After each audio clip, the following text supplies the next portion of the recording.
John Morris lived the kind of life that you read about in novels and seen in movies. He's a decorated veteran of Vietnam, where he flew 57 combat missions. John started his career as an intelligence analyst with the United States Military Intelligence, and that was in 1967. His 3-year tour of duty with military intelligence included a year in the United States Army Special Forces with the Green Berets. And since 1973, John has been a homicide investigator, private detective, and a radio talk show host. John maintains very close contact with the men he served in the military intelligence, going back to his days at the U.S. Military Intelligence School. John offers access to intelligence information few even know exists. John's insider knowledge of the truth behind the deception of global warming is very unique and can help save the lives of those who are here to listen today.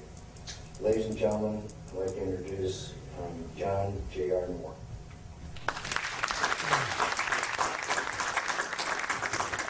Thank you, John. Good morning, ladies and gentlemen. It's good to see you. We've got a lot to cover today. We have a limited amount of time. What you'll be hearing in this presentation is a very compact version of what's taking me literally 27, 28 years to learn.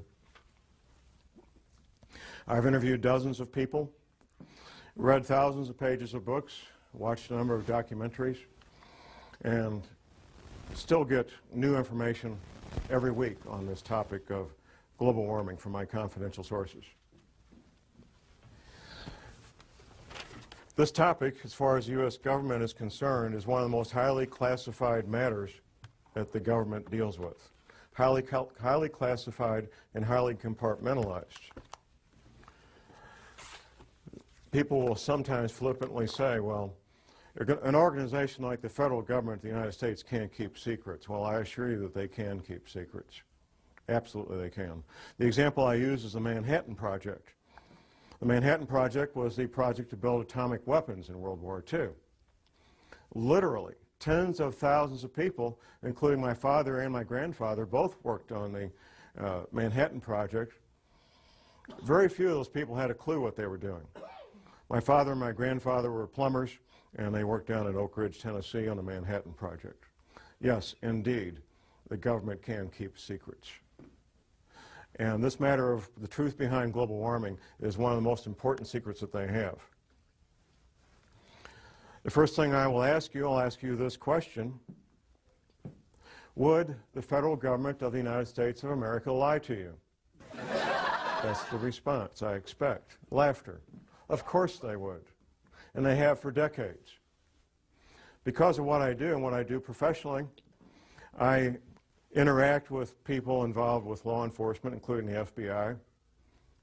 I was working on a project with a couple of FBI agents, and we're having lunch one day, and we'd gotten to know each other a little bit. And I thought, well, I'll ask this guy the question, what happened with John Kennedy when he was shot? Now, the man I was asking this was not just a run-of-the-mill FBI agent. He was a supervisory level FBI agent. Within a few years of retirement, he's now retired. And I kind of put him in a box because if he told everything he knew, he was jeopardizing his career and his pension. But if he said, John, the Warren report was exactly accurate, then I would know that he was a nutcase, because nobody believes the Warren report. So here was his answer. It's a very creative answer. This is from a supervisory level FBI agent regarding the Kennedy assassination. His answer was 2 words: creative forensics. Now, that let me know that he knew what every person who's looked at it carefully knows, is that the Kennedy assassination was not what we've been told it is. A couple of personal things when it comes to secrets and how military intelligence knows about things before they happen. First week of May, 1967. I'm 19 years old. I'm in a military intelligence school, and I got assigned for a Sunday morning, what they call a dining room orderly. My assignment was to be in the officers' mess where they served breakfast on Sunday morning, stand at parade rest, and whatever the colonels and the majors wanted, if they wanted coffee, I go get it. If they want toast, I go get it. Stand there at parade rest, eyes straight ahead, and just wait on the officers. One colonel is talking to another colonel. Now, this is military intelligence school, and these are field grade officers in military intelligence. First week of May, 1967. One colonel says to the other colonel, you know, those Golan Heights are going to break loose any day now. First week of May, 1967. What happened 4 weeks later? The Six-Day War. Yeah, they knew. They knew. Fast forward just a few months, September 1967. Now, I see some folks in here old enough to remember the Tet Offensive of 1968 in Vietnam, end of January 1968, which took place only 2 months after General Westmoreland gave his famous light at the end of the tunnel speech to a joint session of Congress, December 1967, where General Westmoreland told the joint session of Congress that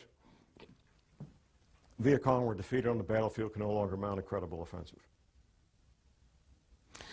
I get to Vietnam in 1967 in September. By the end of September, I knew about the Tet Offensive at the end of January 1968. 4 months before it happened, 5 months before it happened. I knew about it, and I was getting ready for it. Everybody else found out the last week of January 1968. You better betcha, the people in military intelligence, they know about things before they happen. I know about things before they happen, even now, because I've maintained my contacts inside military intelligence.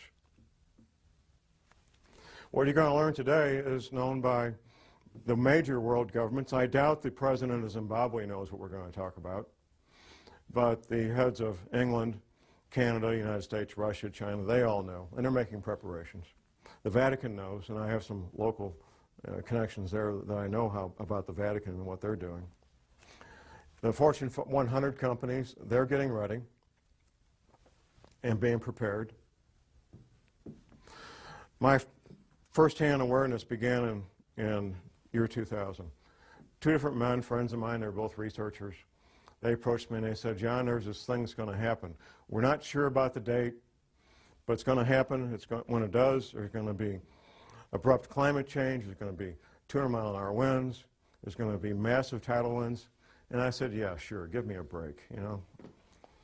But I knew these men well enough that I trusted what they told me, and I went to a confidential source and I said, check this out. I need to find out if this is true. And my confidential source, a friend of mine, he says, oh, John, you know, that's silly. That can't be real. But he trusted me and knew me well enough to check it out. He gets back with me a few weeks later. And he says, John, it's exactly what you said it is. It's coming. It's going to hit us. It's going to hit us hard.